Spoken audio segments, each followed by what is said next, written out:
Assalamu алейкум урматтуу радио угармандар. Assalamu алейкум Марва телеканалынын көрүүчүлөрү.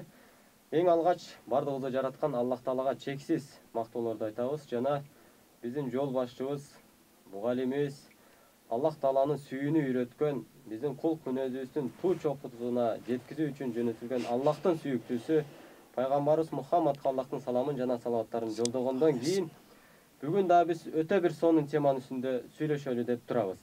Ал үчүн студиябызга пайгамбар саллаллаху алейхи вассаламдын мураскери, мураскору, биздин сүйүктүү устазыбыз, баарыбыз сыйлаган аалым Бактияр Ажы Шарапов. Ассаламу алейкум устаз, кош келдиңиз. Ва алейкум ассалам ва рахматуллахи ва баракатух. Кушбак болуңуздар.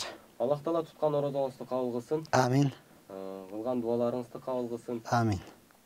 Баягы мен акыркы күндөрү ушул устаздарыбызды пайгамбарыбыздын мураскерлери, мураскорлор деп тааныштырып калдым да. Анткени баягы пайгамбардын мураскору болуунун өзү кандай сыймык да. Анан биз кимден сабак алатабыз десе, пайгамбарыбыздын мураскорунан деп, ушундай бир түшүнүккө келели деп, ар бир келген чакырган устазыбызды пайгамбардын мураскору, пайгамбардын мураскорунан уккула деп атабыз да. Анан устаз бүгүн биз орозодо өзгөрүп жетиш деген теманы бир чечмелеп көрөлү дедик. Азыр орозонун алгачкы жумасын дагы өткөрүп жибердик. Алдыда дагы буюрса 20 күн тегерендүү убактыбыз бар. Айтайын дегеним, баягы орозодо баарыбыз эле ушундай бир адепти карманып калабыз. Ушундай бир жөнөкөйлүккө түшөбүз. Баягы канча-мынча сөгүнүп жүргөндөр сөгүнгөндө эле таштайт, күнөө кылып жүргөндөр күнөөсүн деле таштайт. Бирок кандайдыр деңгээлде орозо бүткөндөн кийин мурунку адатына кайтып алгандар көп да. Ооба. Эми бүгүнкү тема мурункуга кайтпай тургандай бир деңгээлде түшүндүрүп берүү. Анда уста сөз сизде. Алхамдулиллах, биринчиден Аллах Таалага чексиз мактоолор жана пайгамбарыбызга салават жана саламдар болсун. Мактоо жана салаваттан кийин Аллах Таала ар бирибиздин кылган ибадатыбызды толугу менен кабыл кылып, албетте ушул теманын негизинде бардыгыбызды оңдогон болсун. Чындап эле өтө жакшы теманы тандап алыпсыз. Алла ыраазы болсун. Өткөн жумада эле мен өзүм мечитимде ушул туурасында баян кылдым. Чынында эле урматтууган, бул Рамазан айында жалпы инсаният дегеле муъмин мусулман өзгөчө өзгөрүп кала турган, өзүн оңдоп ала турган, биздин тил менен айтканда бутуна туруп ала турган айда. Бул айды чынында эле пайгамбардын достору 6 ай күтүшкөн. Пайгамбарыбыз өзү деле дуа кылган: "Я Аллахым, бизди Рамазан айына жеткиргин." Неге? Анткени бул айда эгер эптеп эле ушул айга жетип ала турган болсо, пайгамбардын достору дегеле имандуулар, ушул айга эптеп эле жетип алсам, мен ушул айда бутума туруп алам. Ушул айга эптеп эле жетип ала турган болсом, мен канчалаган күнөөлөрүмдү кечиртип алам. Эптеп эле ушул айга жетип ала турган болсом, мен бир канча оңолуп алам. Мен бир канча жаман адаттарымды жок кылып, жакшы адаттарга үйрөнүп алам дегендиги үчүн ушул айды күтүшкөн. Чынын эле бул айга жеткенден кийин ушунчалык айтып бүткүс эбегейсиз деңгээлде оңолгон, кудум эле периште сыяктуу болуп калышкан. Ушунун күчү менен чынын эле пайгамбардын достору 6 ай жүргөн да. 6 ай жүргөн аларчы. 6 айдан кийин дагы жана сиз айткандай кайра эле сөгүнүп, кайра эле жаман адаттар келе баштап, кайра эле мурдагы эски шайтандын сыфаттарын өтө баштаган учурда кайра 6 ай ушул айды күтүшкөн. Ошондон биз үчүн бул өтө мүмкүнчүлүк, шанс, сезон эгер оңолом деген адам болсо. Анан орозо айы мугалим деп атабыз да. Башка айларга караганда бул мугалимчилик сыпаты бар ай. Адамды тарбиялоочу бир сыпаты бар да. Бирок адамды орозо айы тарбиялайбы же адам өзү орозо айына ылайыкталып тарбияланабы? Албетте, пайгамбарыбыз айткан шахрун мубаракун азимун. Бул ай өзү, айдын өзүндө керемет бар, айдын өзүнүн берекеси бар. Анан албетте ошол айга кошулуп туруп, ушул айдын мүмкүнчүлүгү менен инсан өзү аракет кыла турган болсо, андан кийин тарбияланат.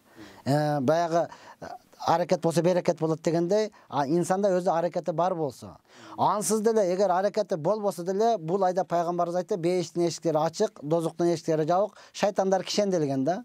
Шайтан кишенденип турат, ал мурдагыдай азгырбай калды. Ошон үчүн адам баласы сөгөнөйүн десе, бир азгыра турган, васваса кыла турган эч ким жок. Бирөө менен урушайын десе деле, ал деле мен орозомун деп койду, болду. Урушканга деле себеп жок. Айласыздан бир ай мына ошондой оңолгондой көрүнүп калып атат да. Ошондон пайгамбарыбыз айткан: "Эгерде адамдар ушул айдын кадырын билгенде, Рамазан айында канчалык береке бар экендигини, Рамазан айынын кадырын билгенде, жыл 12 ай тең Рамазан айы болса экен деп үмүт кылат эле деген да. Анткени бул айда азгыра турган шайтан жок. Мурдагыдай азгырып эле, баягы каныңда айланып эле сени васваса кыла турган эч ким жок. Ошондуктан урушкандар аз, сөгүшкөндөр аз, мурдагы жаман жолго баргандар аз. Мына ушул айдын дагы берекеси бар. Эми оңолом дей турган болсо, адам өзү деле аракет кылыш керек. Анан азыр уста сиздин айтканыңызда мен бир нерсени, адамдар өзүн билип алса болот экен дейм да ушул нерседен. Кантип? Мисалы үчүн, орозо эмес учурда кайсыл бир туура эмес ишти кылган болсо шайтанга шылтай алат да. Ооба. Бирок орозодо шайтанга шылтайын десе, шайтан демек ал өзүнүн иши, да? Албетте, албетте. Демек, азыр деле тилекке каршы ошондой туура эмес жолдордо жүргөн деле кишилер бар азыр делечи. Ооба. Орозо айында жашап деле орозо кармаган мусулмандар деле бар. Ооба. Тилекке каршы. Айтайын дегеним, берде мындай шайтанга шылтоо кандай деңгээлде болбогон бир нерсе болуп калып атат да. Өзүң оңол. Аны мен жамаатка айтып келе жатам. Буга чейин шайтаным семирип кетип, шайтаным мойнума минип алып, моюн жар бербей деп шайтан деле мактап келдик да. Эркелетип эле ошону элечи. Азыр эми шайтан дейин десеңиз, шайтан кишенделүүдө. Ошондуктан мен адамдарга айтып атам, өзүңдү карап койур, өзүң тирүү шайтан эмессиңби? Себеби шайтандын азгырыгына караганда адамдын азгырганы жаман да.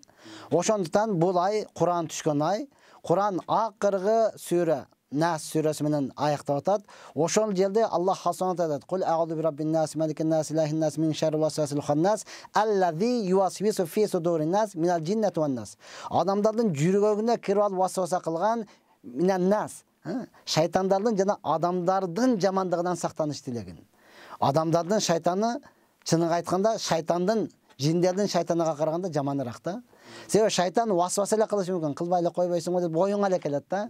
Адам баласы бетиң эле ачык эле айтып атпайбы? Сен деле ошолорго кошулдуңбу? Сен деле депчи. Алар ким өзү деле билбейт өзүчү. Каяка баратканды, эмне болуп атканын, кимден отказ берип атканын өзү деле билбейт. Ошондуктан адамдардын шайтанынан, дегеле адамдардын васвасасынан көбүрөөк сактаныш тилеш керек. Ошондуктан мен жамаатка айтам, өзгөчө оңолом дей турган болсоң, чөйрөңдү дагы бир карап кой. Кайсы чөйрөгө, кайсы жамаатка кошулуп алгансың? Аны дагы карашың керек да. Бардыгы эле ичкен болсо, бардыгы эле чеккен болсо. Ишенесизби? Шамалсайга барсам, ошол жерде көзү азиз бала бар экен, эки көзү көрбөгөн. Адамдар чөйрөсү начар болгондон ошого насыбай атканды үйрөтүп коюшту да. Болбосо ал каяктан көрдү дейсиз. Аны каяктан билет дейсиз анычы? Ошондон чөйрөндө караш керек. Эгер чөйрөң жаман болот турган болсо, көзүң көрбөсө деле ошого ошондо үйрөтүп кое берет, ошого ошондо чектирип кое берет, ошого ошон жаман жолго тартып кете берет. Ошондон ар бир адам эгер оңолом дей турган болсо, чөйрөсүндө караш керек. Албетте, бизде хижрат деп коет го, көчүү. Пайгамбар айткан Меккеден кийин хижрат болбойт. Мекке фатх болгондон кийинчи. Бирок хижрат деген сөз жаман чөйрөнү таштап, жакшы чөйрөгө өтүшлүк, бул дагы хижрат да. Күнөөнү таштап, сооп коюш, бул дагы хижрат. Намаз окубай жүргөндөрдү таштап туруп, намаз окугандарга кошулуштук, бул дагы хижрат да. Ошондон азыр хижрат жолун табам дей турган болсоңуз бар. Оңолом дей турган болсоңуз мүмкүнчүлүк бар. Аллах разы болсун. Анан бизде өтө сонун жаңылык болуп атат устаз. Баягы өткөн кефирлерде чыкканда бизде мындай Кыргызстан ичеле угуп аткан болчу да. Балким Бишкек чүй эле дейли. Бирок азыр Аллах насип кылып бизди дүйнө жүзүнөн туруп машалла, машалла. Алла берекесин берсин. Теле көрүүчүлөргө, угармандарга эскертип өтөйүн. Play Marketке киресиздер. Ал жерден радио онлайн деп көчүрүп аласыздар. Ошол предложенияны, ошол жактан насыйхат радиону түз уга бересиздер. Дүйнө жүзү боюнча. Андан тышкары radiovalnat.net деген бир сайт бар экен. Ошол жакка да кирдик. Ал жакта дээрлик 1 миллион угарман бар экен. Машалла. Андан тышкары бул жерде биз статистикасын байкаган жокпуз, бирок дүйнө жүзү боюнча 24 000 баягы радио катталган бир сайт бар экен. Ал onlineradiobox.com дегенге дагы насыйхат радиосу кирди, Кудай билет. Субханалла. Ал жакта мен өзүм айтайын, ал жакта дүйнө жүзү боюнча кирип атат да. Демек ал жакта бери дегенде эле 100 миллион угарман бар. Машалла. 100 миллион угарман бар. Демек сиз эмне кыласыз? Бизди түз угуш үчүн кааласаңыз Америкада жүрүңүз, кааласаңыз Кореяда, кааласаңыз Африкада жүрүп деле баягы интернет тарткан жер болсо эле, Кудай буйрса сиз бизди Эмне Play Marketке кирип эле радио онлайнды көчүрүп аласыз дагы. Анан насыйхат радиосун түз эфирден уга бересиз. Ушундай берекелүү устаздарыбыздын пайгамбарыбыздан түздөн түз алган мурастарын бизге Кудай буйрса берекелүү кылып жеткизип берип турат. Аны насыйхат радиосу аркылуу уга аласыз деп өтөлү. Анан бүгүнкү темабыз боюнча дагы сүйлөй турган болсок, орозо айы мугалим. Ушул мугалимчилик, орозонун мугалимчилиги жөнүндө айтып берсеңиз. Bunun muğalimçiligi öte oңой, öte жеңил, кайсыл адам болсо, түшүнгөн адам болсо. Макул, ким эле мисалы өзгөрөм деп турган болсо, болду. Орозо кармайм элем деп бекем ниет кылсын, ошол заматта өзгөрдү дей бериң. Ошол заматта өзгөрдү. Эгер үй бүлөсү менен болот болсо, анда өтө сонун. Жалгыз болот болсо да мейли, үй бүлөсү менен болот болсо өтө сонун. Караңыз, азыр жалпы орозо кармаган үй бүлөлөрдө ушунчалык өзгөрүү таңкы саат 2:30-3:00 баштап болду. Кыймыл аракет башталган да. Болду тамак даярдашлык, курсакты тойгозуп, ошол эртеден кечке чейинге чыдашлыктын негизинде тамактан даярдап, таңга мал оозорун жаап, курсактарын тойгозуп калып аткан учур. Эми буга дагы пайгамбарыбыз айткан, Али разияллаху анху чакырган, кел берекелүү тамакка кел деген да. Болду, үйүңүздө өзүдөн өзү эле берекелүү тамак келе баштады үйүңүздөчү. Аны пайгамбарыбыз ооз жапканга кел, саарлыкка кел деп чакырган жок, берекелүү тамакка кел деп чакырган. Үйүңүзгө береке ушундан баштап кире баштады. Эми карасаңыз, ушунчалык өзгөрөсүз, бул өзүдөн өзү мугалим, оозуңду жаптым дедиңизби, болду. Өтө таң калыштуу өзгөрөсүз да. Көптөн бери күтүп жаткан, ушунчалык сагынган досуңуз келип калды. Күтүп алдыңыз, бирок ошол замат эле жүр кафеге деп апара албайсыз. Чыкпай үйүңүзгө алып келесиз, төшөк салып алып, болду. Эсин келип алдың, жакшы келип алдыңбы, чай койбойсуң да.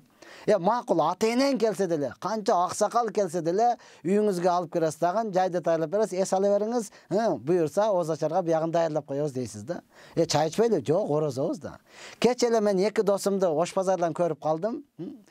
Алар Москвага жөнөттүр. Алар Баткенде турушат, Москвага жөнөттүр, эртең кетип атам дейт. Жүргүлө чай ичели дегенге болбойт да. Алар дагы мага жолукканга ушунчалык кубанат, мен дагы аларга жолукканыма ушунчалык кубанабыз. Ошол жерде туруп канча эл көрсө деле селфи деп коет го. Сүрөткө түшүп, классташтарга жөнөттүк, бирок чай ичели десе, бардыгы өзгөргөн да ушунчалык. Таарынбайт дедиле. Капа деле болбойт. Неге бардыгы билет ушунчалык өзгөргөн. Болду. Эгер орозо болбой турган болсо, оозуну жаппаган болсо, болду. Ошол заматта каалаган жерге киретип, сансадан урат, шашылыктан урат, каалаган тамагын дыңкыйып торпоктой тоймок да. Бирок орозо ушунчалык өзгөртүп койду, эч кимди таарынткан жок. Эч кимди капа кылган жок. Эми карасаңыз, жегенге бар, кийген, ичкенге бар, чөнтөңүздө бар, алып жей аласыз. Бирок ушунчалык өзгөрдүңүз, өзүңүздү сабырдуулукту кармадыңыз да. Ошондон алымдар айтат, ким Рамазан айында кайсы нерсеге бекем турган болсо, Аллах субхана таала ошол Рамазан чыккандан кийин дагы ошол нерсени кылганга мүмкүнчүлүк берет дейт. Демек, ушул убакка чейин сөгүнөт элеңиз, азыр сөгүнбөй жатасыз, кой, орозом ачылып калбасын, оозум ачылып калбасын. Пайгамбарыбыз айтат, бирөө келип туруп урушуп калса, сен менен жаңжалдашып калса, же сөксө, мен орозомун деп айтып койгон деди. Бул деген сөз орозоңду милдет кылгандык эмес булчу. Бул деген сөз мен орозомун, болбосам бир уруп наклеканы чыгарып коет элем. Болбосам ушундай баса калып туруп, ким экенин көрсөтүп коет элем деген сөз түшүнгөн адамгачы. Орозомун десе кебирет, онуңду мага милдет кыласыңбы? Жок, милдет кылган жокмун. Мен орозомун, мени сөккөнгө мажбур кылба. Мени урушканга мажбур кылба. Мени деген сени менен чабышканга мажбур кылба деген сөз алчы. Ушунчалык өзгөрдү, орозомун деп калды, кечирип коесуң. Ал дагы сезди, болду, жолго түшүп кетти. Морозо мына ушунусу менен бизге мугалим, мына ушунусу менен бизге өтө чоң мүмкүнчүлүк да. Аллах разы болсун. Азыр орозонун мугалимчилигин бизге түшүндүрүп берип атсаңыз, мага бир ой келип кетти. Мисалы үчүн намаз ичи. Такбир айттың, салам бергенге чейинки ичиндеги арам нерселер бар да. Ооба. Адал нерсе да арам ал жакта. Айтайын дегеним, ошол намаз ичиндеги тартипке толук моюн сунуу менен намаз окусаң, ошол туура намаз деп аталат да. Албетте. Эми орозодо карап туруң, орозодо тыюулар, ошол намаз ичине кирген адамдай орозодо тыюуларга бекем туруп алса жашоосунда, мен элестетип атам да, кандай адам болот эле. Периштенин сыфаты ошондо келет да. Периштенин сыфаты ошондо келет. Ошондо тепкен болсо, ой, кечирип коесуз, көчөгөн бутуңузга тийип кетти деген ошондо пайда болот. Ошондо чыныгы периштелик сыфат келе баштайт. Азыр караңыз, мына диний мамлекеттерде ушунчалык адамдар эмне кылган, динге бекем болгондуктан, орозго бекем болгондуктан адамдардын сыфаты адамдарга периштелик сыфат келип калган да. Адамдар ушунчалык оңолгондуктан алардын сыфаты итке дагы өтүп кеткен. Ит кабайын деген ниети жок. Ит тиштейин деген ниети жок да. Бирок барып келип ачык айтат, устаз, муну ушуну мен өз көзүм менен көрдүм дейт. Ити жатат дейт. Эки жак карасам эч ким карабады, жатканды бир тептим дейт да. Ошол деле карап койду, боорум ооругандан кетип калдым дейт. Мен айттым, дагы бир жолу тепкениңде ошол ит дагы сага жай бошотканга даяр болчу да. Ошо чото батпай атат окшойт, мен жылып турайынчы депчи. Бизде деген ошол периштелик сыфат жок болсо, эмне болот? Айбандык сыфат келе баштайт да. Айбандык сыфат. Бизде элибизде бардыгы билет. Мисалы, жыланды уруп кетип калсаң, аркаңдан кууп жүрүп өлтүрөт экен да. Бул айбандык сыфат да. Аркаңдан кууп жүрүп өзүң чагып өлтүрөт экен. Эгер чагып өлтүрө албай турган болсо, иче турган сууңа же иче турган сүтүңө уусуну кошуп коет, ошону ичип өлөсөң, анан үстүңө күлөт да. Колуңдан эмне келет экен? Тур эми, жекеме чыгасыңбы депчи. Бул айбандык сыфат да. Ошондуктан азыр сиз айткан өтө туура. Такбир тахирмен деп коет, Аллах акбар деп кулак каккандан кийин бардыгы арам болуп калды, намаз бүткөнгө чейин сабыр кыласың. Болду, орозодагы мына ошондой. Эми кимге? Пайгамбарыбыз саллаллаху алейхи вассалам айтып атат, албетте орозонун адептерини сактаган адамга. Себеби пайгамбар ачык эле айтып койду, жана башында сиз айтып өттүңүз го, ушундай айдадагы мусулман болуп жөн эле жүргөн адам бар да. Орозо кармабайлы, эмнеге се тутуп көргөн эмесмин деп ойлочу. Болбосом, я Алла, медицинанын айтышы боюнча, эгер чын болсо, эң арык адамда бир эли майы болот экен да. Арык болбой калган адам бир эли май болот экен да. Эми ар бир өзүбүздү кармап көрөйлү. Капталдан ушундай кармаганда толот го. Машыкана прессиң бир болуп, томолок болуп эле чыгып калды го.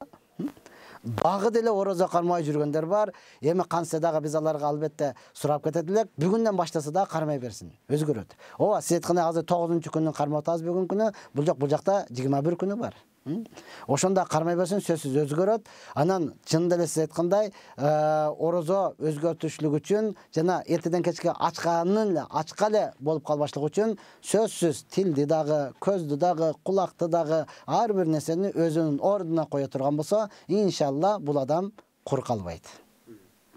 Аллах разы болсун.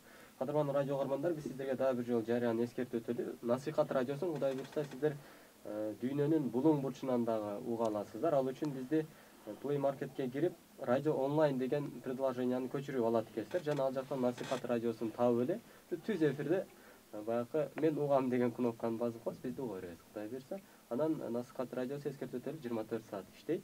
Ал эми түндө берекелүү Аллахтын сөзү Куранды коюп беребиз биз. Андыктан бири-бириңиздерге жайылтыңыздар. Бизди дүйнө жүзү боюнча угуп баштады. Насихат радиосун дүйнө жүзү боюнча угуп баштады. Андыктан устаздарыбыз сагынган болсоңуздар, биз аркылуу устаздарыбыздын сабагын угуп, сагынычыңыздарды таратыңыздар деп чакырып өтөлү. Анан чынында орозодо өзгөчө сезим менен жашоо өтөт. Ар бир адамда ушундай сезим болот, сиз жогоруда айткандай. Ал дээрлик өзүн периштедей сезиши мүмкүн да. Анткени көп нерседен тыйылды да. Бирок өкүнүчтүүсү баягы бул хадиспи же алымдардын сөзү билбейм, бирок өзүңдүн туткан орозоңдун кабыл болушун билгиң келсе, орозодо кандай жүргөн болсоң, эмнелерден тыйылган болсоң, орозодон кийин ошолор уланган болсо, кабыл болду деп бил деген сөз бар го. Ооба. Ошону айтайын дегеним, кантип орозодогу мүнөз кийинки 11 айга чейин жеткирсе болот. Кийинки 11 айга чейин албетте жеткириш кыйын нерсе. Себеби бизге үлгү сахабаларды карап калсак, алар дагы жеткире алган эмес. Алар 6 айга жеткирген. Бирок 6 айдан кийин сагыныч менен, үмүт менен жетсем экен деп Рамазан айын күтүшкөн да. Ошондон жок дегенде биз аларга окшош 6 ай болсо жарымын алайчы. 3 айда туруп бере турган болсо болду. Биз бат эле оңолуп кетебиз өзүчү. Анан бизде негизде мурунтан өзү берешендик сыфат бар кыргызда. Мурунтан эле кыргызда не бар? Бири-бирине насихаты бар, улуулар кичилерге айтат. Ошол нерсени эми көбөйтө турган болсо, жана ошол эле учурда ар бир адам мен оңолоюн деп чечим чыгарса. Мен оңолсом бүткүл аалам оңолот. Ушу мен эле оңолушум керек да. Неге? Себеби адам баласынын сообу алдында болот, күнөөсү аркада болот да. Азыр алдыбызды карасак бир жакшыбыз да, бир жак карасаң эле бирөө көрүндү, аркасы что-то подозрительный. Астагфирулла, ушул качан оңолот, качанга чейин ушинтип жүрөт деп атабыз да. Эгер бизди караса, бизди деле ошентип атат. Аркабыздан караса, өзү молдон айткан кылган кылба деген молдолор ушинтип атса биз кайка барабыз дей берет да. Ошон үчүн ар бир адам мен оңолоюн, ушул мен эле оңолсам бүткүл аалам оңолот деп оңолуунун фикирин кыла турган болсо, өтө жеңил, өтө оңой, албетте анан алысыраак бара алат. Анан орозодо адам кайсыл сыпаттарын өзгөчө тарбиялап алууга мындай мүмкүнчүлүктөр бар. Өзгөчө кайсыл мындай айтайын, өзгөчө кайсыл сыпаттарды адам өзүндө ороз айын пайдаланып тартиптеп алса, ошол аны оңдоого жардам берет. Дүйнө сөзүнү арызыраак сүйлөгөнгө. Дүйнө сөзү деген кайсы болот? Дүйнө сөзү кайсы ишти кылып атасың, норманы биз иш ачыш керек де, норманы бизнес болот. Туята иштин баардыгы өлдү, эми качан жүрөбүз, мүнчө Кыргызстан оңолбойт, качан ушинтип жүрөт, болду деген дүйнө сөзүнү азайтып туруп, көбүрөөк оңолобуз. Болду, мына оңолуп келе жатат. Буюрса жакшы болду. Мен мурдагыдай сөгүнбөй калдым. Мен мурдагыдай дүйнөгө анча деле бербей калдым. Мына Рамазан айында кандай ырыскын көбөйдү. Ушул айда деле мурдагыдай көбөйсө болот экен. Ушул айда не болду? Бардыгына сабыр кылдың. Не кылдың? Орозаны кыйнабайын. Дегеле өзүм кыйнабайын деп жаттың, ырыскын келе берет экен. Демек ырыскыны сенин эч ким досуң, жакының бербейт экен, Алла берет экен. Демек Аллахтын өкүмүн аткара турган болсок, бизге ырыскынын дагы келүүсү жеңилдерээк болот экен. Мына ошол сезим ар бир инсандын жүрөгүнө келе турган болсо, мына ушундай бере турган Алла. Ооба, аракет бар. Биз иштешибиз керек, биз кылышыбыз. Ал деген сөз башың менен эле жер казып жүрүп ал деген эмес. Балким Аллахтын өкүмүнө, Аллахтын буйруктарына өз ордунда аткара турган болсоң, сага ырыскынын дагы келүүсү өтө оңой болот, өтө жеңил болот. Азыр карасаңыз, урматтуу, канчалык адамдар бир да намаз окубайт.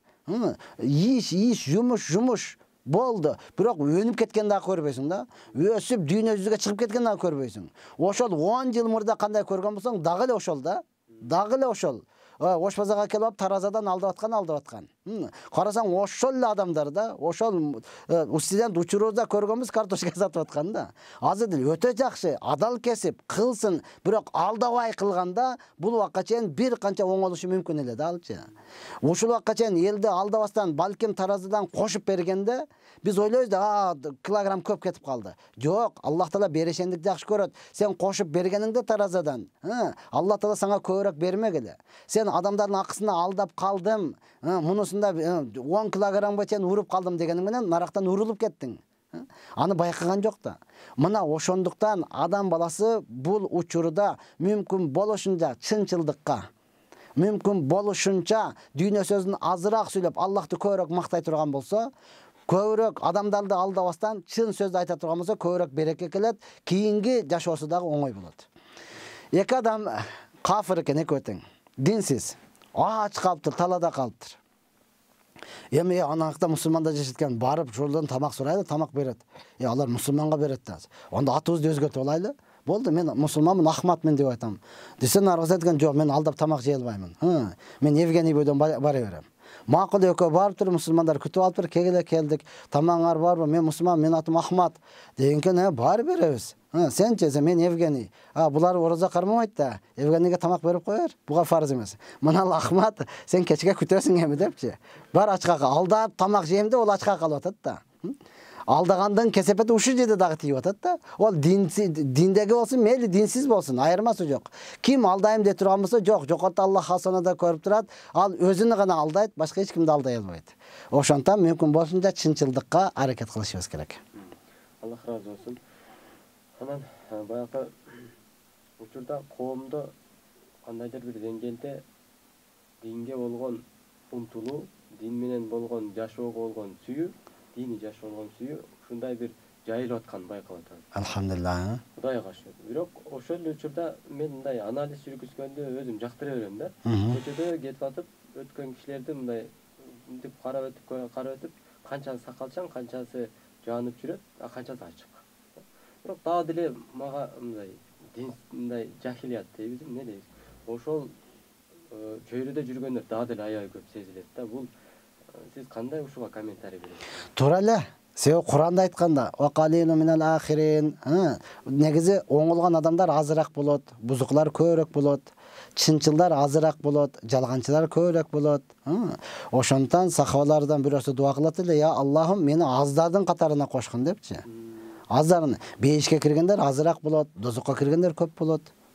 Бул ачык эле нерсе. Бул баягы мыйзам ченемдүү дейсизби? Аллах Таала Куранды карасаңыз баардыгы чечилип калат да. Чынчылар намаз окугандар азыраак болот, окугандар көбүрөөк болот. Адилеттүүлөр азыраак болот, адилетсиздер көбүрөөк болот. Бирок ошол бир эле адилеттүү болот болмосо, ошонун шарафаты менен биз жашай беребиз, биз өнүгөсө беребиз. Пайгамбарыбыз айткан жер бетинде бир дагы ла илаха иллаллах келмеси айтылбай калган күнү кыяматка чейин болот деди да. Азыр бир эле адам дүйнө жүзүндө бир эле адам ла илаха иллаллах деп айтылган болсо, болду, кыямат болбойт.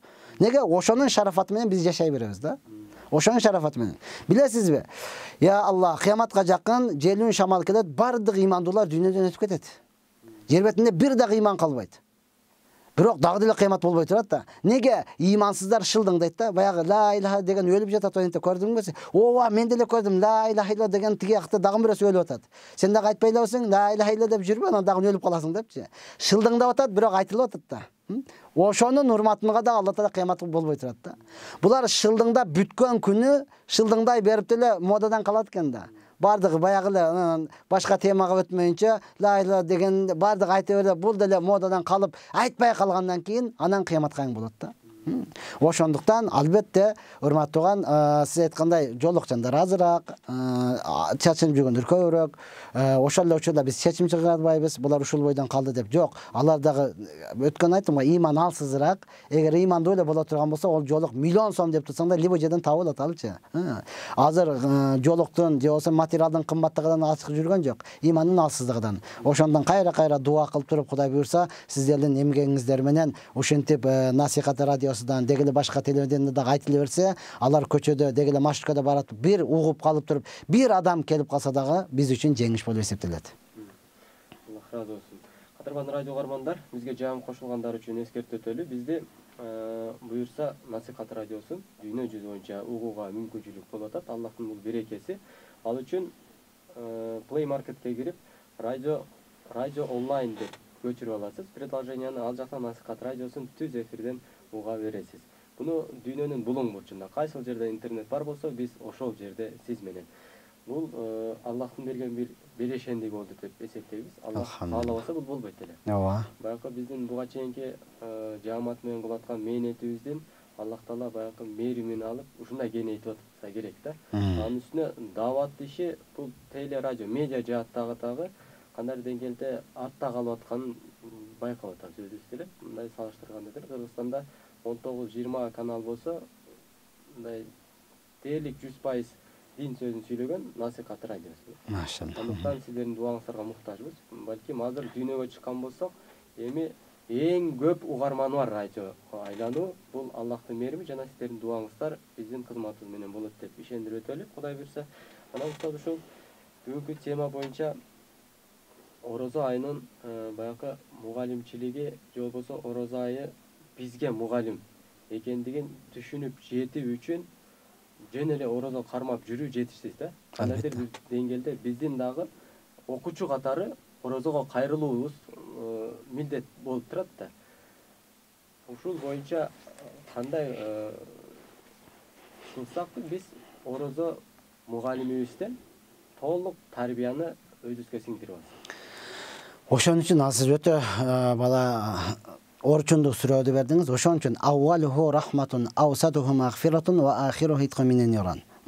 Ошол биздин мугалимибиз, биз окуучубуз. Андан сураш үчүн Аллах Таала 10 күндүгүнө рахмат жай турган.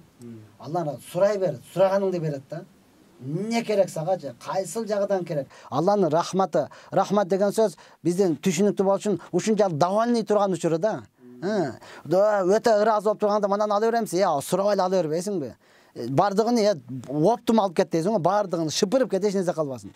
Мына ушундай учуру да, эмне керек бардыгын сурап ала турган учуруңуз. Эми бул бир күн калды. Акыркы рахмат жай турган. Андан кийин болду, эми кечириле турган күн. Күнөөлөрдүн бардыгы кечири. Бул убакка чейин эмнени кылдыңыз? Ачыктан ачык кылдыңызбы, жашыруун кылдыңызбы, билип кылдыңызбы, билбей кылдыңызбы, атайын кылдыңызбы, унуткандыктан кылдыңызбы? Айымда бүт бардыгыны Аллахтан сурап кечиртип ала турган күн да. Андан кийингиси дозоктон азат боло турган. Дозоктун азат деген сөз бейиштин эшиги ачык бойдон кала турган. Дозоктун эшигини өзүңүз үчүн жапкан бойдон калтырып ала турган күн. Эми ушунчалык алсызбыз, ушундай Рамазан улуу айда дагы азыр кадырыны билбегендиги үчүн эч ким өзү өлгүбүз келбейт да. Алла ушул айда өлүп кете берсе, жо мен даяр эмесмин деп. Дагы эле даяр эмеспиз да. Рамазан айында даяр болбосоң, анан качан даяр болосуң?